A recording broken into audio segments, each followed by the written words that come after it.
Boa noite a todos. Eu vou iniciar lendo duas mensagens do livro Convites de Sheila para o Espírita de Sheila. A primeira mensagem se chama É Possível. Não desistas agora. Em meio ao nevoeiro de problemas, talvez te sintas desanimado e aflito. É possível, porém, que a solução esteja mais perto do que imaginas. Em meio ao mar tempestuoso das aflições, talvez te sintas amedrontado e enfraquecido. É possível, porém, que a calmaria chegue em breve, tranquilizando os teus dias.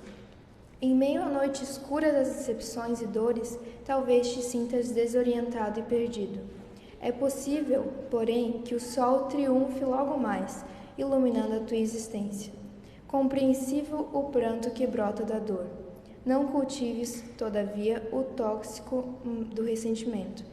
Lembra que és espírito imortal, e para o espírito imortal, a felicidade será sempre possível. E a segunda mensagem chama-se A Escola Divina. A fim de favorecermos o nosso aprendizado espiritual, saibamos identificar determinados elementos que compõem a escola divina. Toda experiência é ensinamento, e o tempo é mestre. Antagonismos e dificuldades constituem momentos de avaliação. A dor é o reforço para fixar aprendizado, e o fracasso é a lição. Aproveitemos a oportunidade de aprender uns com os outros, realizando o melhor ao nosso alcance, porque a escola da vida é aberta a todos, mas o aproveitamento e a vitória espiritual depende do empenho de cada um. Muito obrigada pela atenção e boa palestra a todos.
Boa noite a todos, que a paz do Mestre Jesus nos envolva a todos para o trabalho da noite de hoje.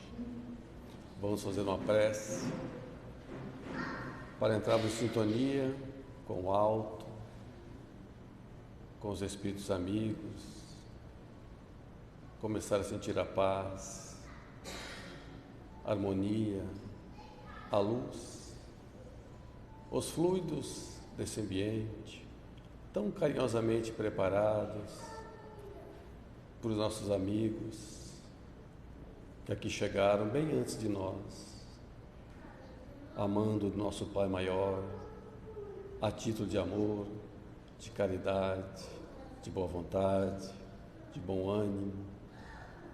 É esse ar que respiramos. Estamos gratos, estamos prontos para receber informações que possam iluminar nossos caminhos, nossa vida, em todos os campos da escola humana, em todos os seus aspectos, material, emocional, afetivo. Agradecemos o Mestre Jesus, nosso irmão maior, por nos ter concedido essa oportunidade desse encontro, nesse tempo, nesse lugar.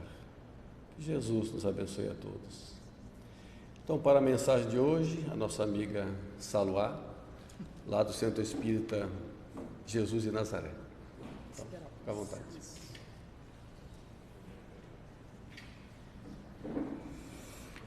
Boa noite a todos.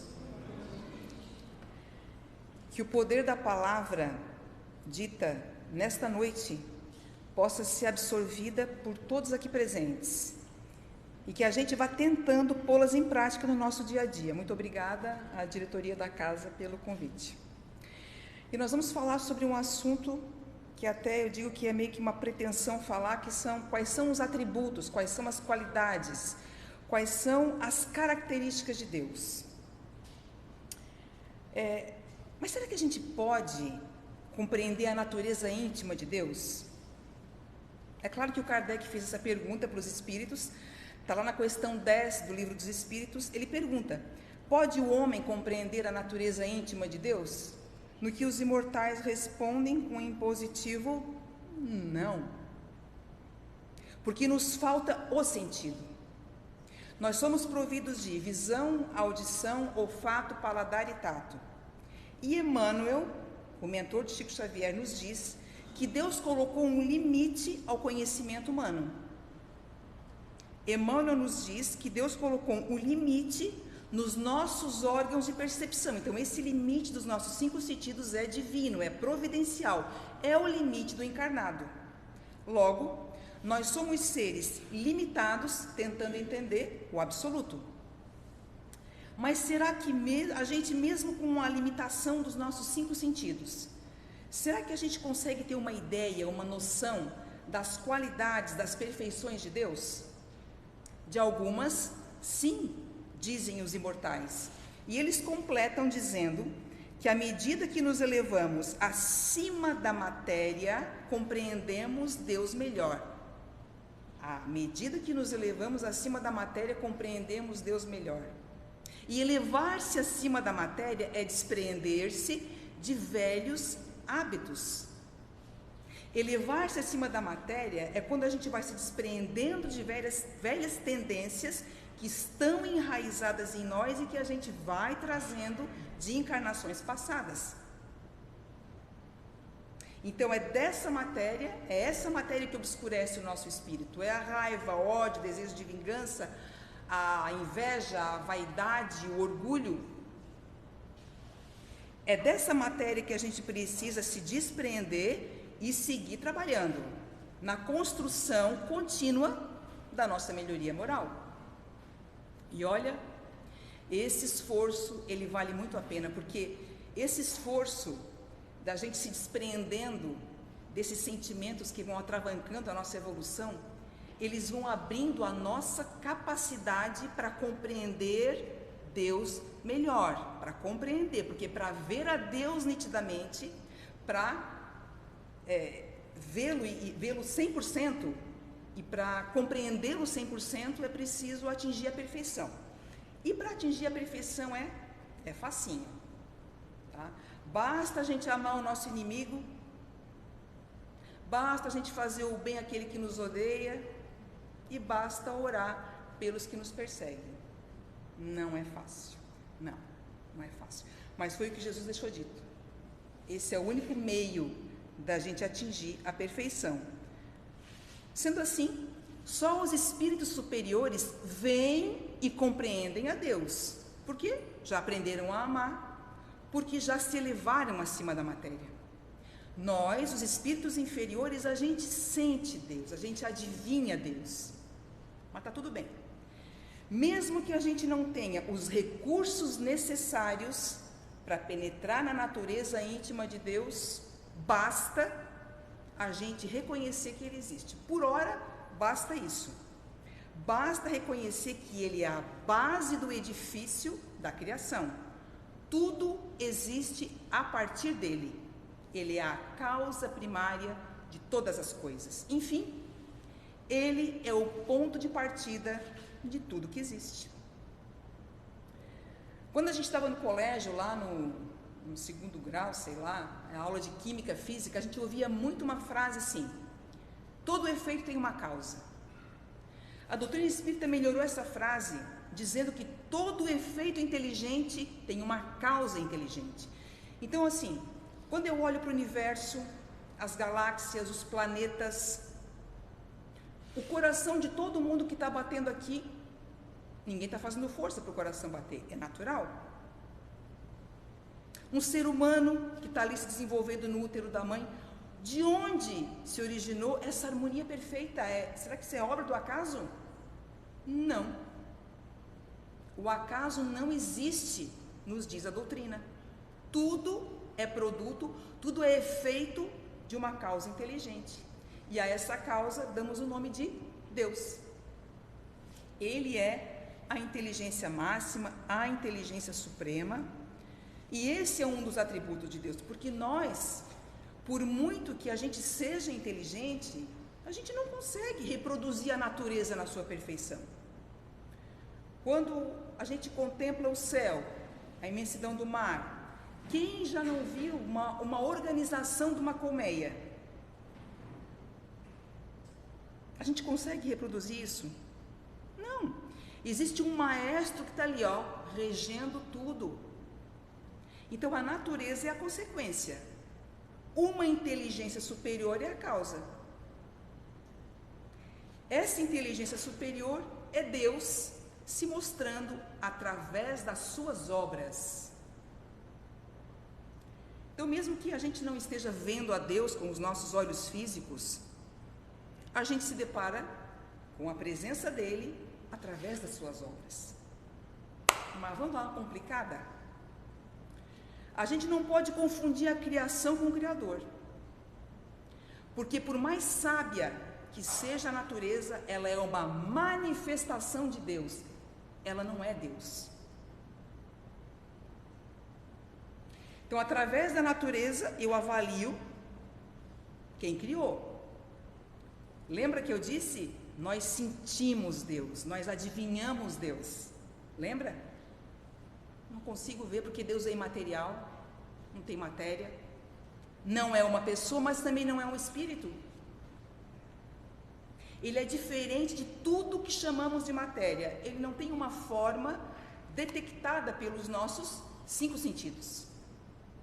Então veja que a doutrina espírita, ela vai descascando a cebola, ela vai tirando conclusões daquilo que ele não é, para poder construir uma ideia do que ele é, sem saber exatamente o que ele é. Se Deus não é matéria, não é uma pessoa, não é um espírito, o que ele é?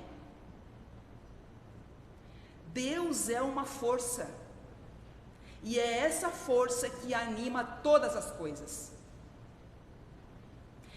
E essa força é eterna. Deus é eterno. Não teve início, também não vai ter fim. Imutável, não muda, não oscila. E não mudar, não oscilar é um atributo fundamental que garante a estabilidade das leis universais.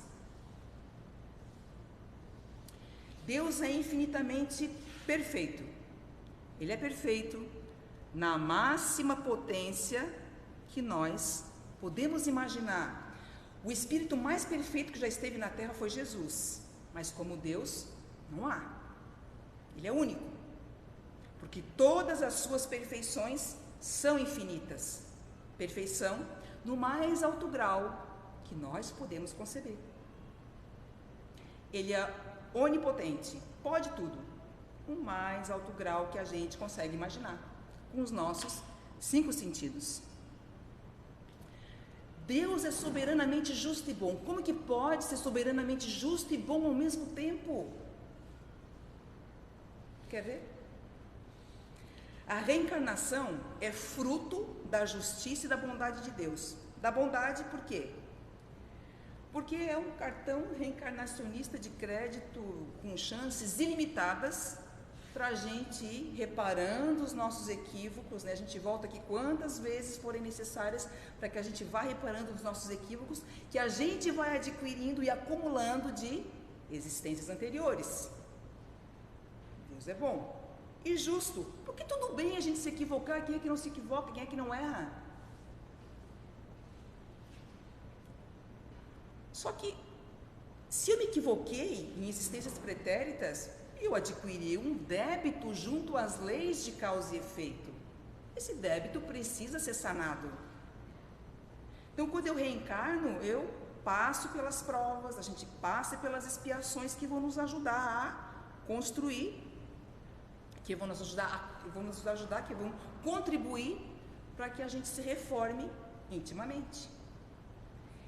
Então, a reencarnação é a síntese perfeita desse processo de relacionamento entre a justiça e a bondade de Deus.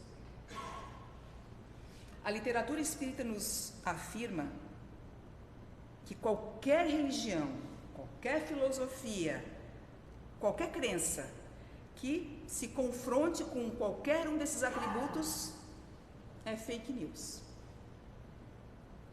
Qualquer religião, filosofia, crença que se afaste, mas nem que seja por 1 milímetro, das qualidades essenciais da divindade, não é verdadeira. A verdade é que Deus é a inteligência suprema, um ser único, poderoso, eterno, imutável, material, que está em todos os lugares, que é infinito em todas as suas perfeições. E é essa força que nos cuida. É essa força que tem uma providência incansável sobre as nossas vidas, ou seja, Ele nos socorre o tempo todo. Tá, mas como é que Ele é tudo isso aí e eu sinto tanta solidão? Em muitos momentos eu me sinto desamparado. Onde é que está esse Criador tão extraordinário, tão maravilhoso, que a minha vida não consegue se preencher da presença desse ser tão especial? A doutrina espírita nos diz que na nossa relação com o Criador existe um fiozinho invisível que nos vincula a Ele, a fé. Se esse fio se encontra esgaçado ou mesmo rompido, a gente não consegue perceber o amor de Deus zelando por nós.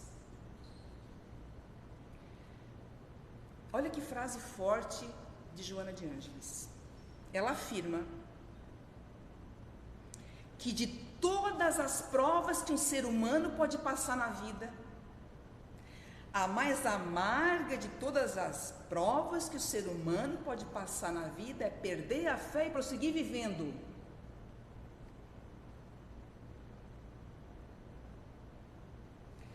Porque, meus irmãos, todos nós somos visitados por problemas, por dores. Todos nós sofremos ataques diversos que nos balançam. Mas a fé nos fortalece. A fé é ferramenta fundamental que nos ajuda para que a gente fique ali, na vertical, firme, diante das dificuldades, diante das nossas tempestades íntimas, diante dos dramas que a vida irá nos impor.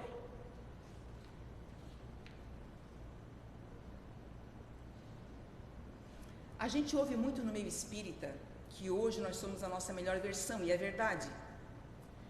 Então, a gente já tem maturidade espiritual para entender que nós somos feitos da substância de Deus, que é o amor. Que não existe um Deus lá fora, mas um Deus aqui dentro. E toda vez que a gente foge dessa substância, a gente se desarmoniza. Presta atenção. Cada vício, cada hábito inconveniente é uma porta, é uma tranca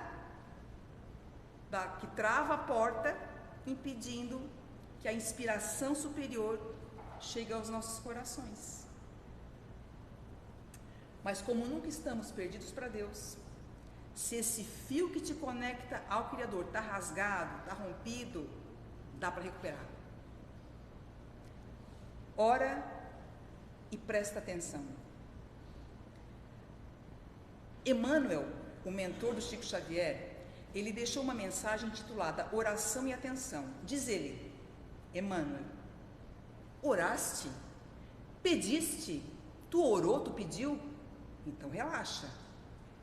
E te tranquiliza para receber as respostas de Deus. Mas não espera demonstrações extravagantes para confirmar as indicações do alto. Não vai vir nenhum carro de som. Deus é sutil.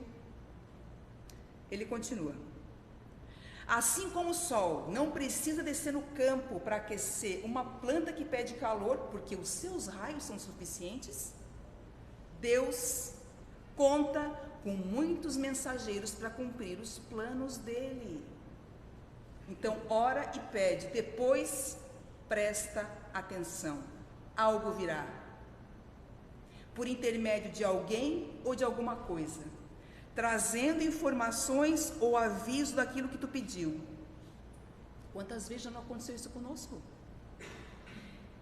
Em várias situações, diz Emmanuel, o conselho ou a orientação, as palavras que te guiam ou as bênçãos chegarão até ti através de um amigo, de um livro, uma notícia, um cartaz, dos teus próprios pensamentos, aquela intuição, das tuas emoções que brotam da tua alma, da tua comunidade religiosa, das mensagens silenciosas da natureza. Emmanuel diz que Jesus buscava a solidão para se conectar com a sabedoria divina e nos recomendou escolher um lugar tranquilo para orar. E ele afirma: Deus sempre responde. No entanto, diz Emmanuel, é essencial silenciar dentro de nós. Tu pediu, tu orou, prestou atenção? Silencia dentro de ti. Esquece as tuas exigências e desejos, não apenas para ouvir as respostas de Deus, mas também para aceitá-las, porque nem sempre elas são de acordo com aquilo que a gente quer. E Emmanuel finaliza dizendo: as respostas de Deus são sempre a nosso favor, mesmo que às vezes, por causa da nossa visão limitada, dos nossos 5 sentidos, pareçam contra nós. Então a mensagem da noite é: se esse fio que te conecta ao Criador está ali esgaçado, está rompido, recupera, ora, pede e presta atenção. Algo virá por intermédio de alguém ou de alguma coisa. Que assim seja.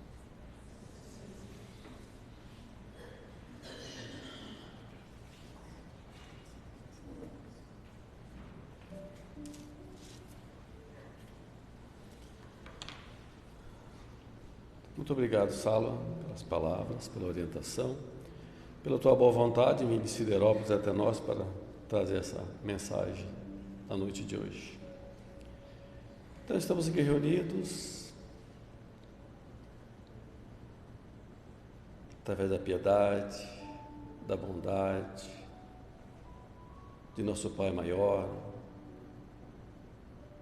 orientados, todos nós, encarnados e desencarnados, pelo amigo maior, Jesus.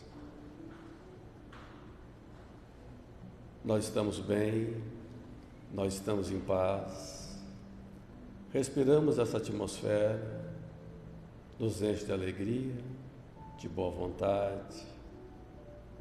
Sabemos que muitos irmãos pelo mundo afora vivem um momento de agonia, da dor física, emocional, nas suas relações. Pedimos ao querido Mestre que essa atmosfera que nos envolve, que nos orienta, que nos traz paz, que alivia nossas dores, nos enche de bom ânimo, possa ser levada a todos os nossos irmãos que nesse momento estão em nossas mentes, no nosso pensamento. que de uma forma ou de outra enfrentam as tribulações da vida, que têm bom ânimo, que têm boa vontade, que tenham esperança, que tenham fé, que levante a cabeça para o alto, que carregue seu fardo, seguindo sempre as orientações do Divino Mestre, onde o jugo é leve, o fardo é suave. Gratidão nos envolve nesse momento, a gratidão do encontro, a gratidão do conhecimento, a gratidão da vida e da paz. Agradecemos o Mestre Jesus por todas as bênçãos derramadas na noite de hoje e, com a sua permissão, nós encerramos o trabalho de exposição doutrinária da noite de hoje. Que assim seja.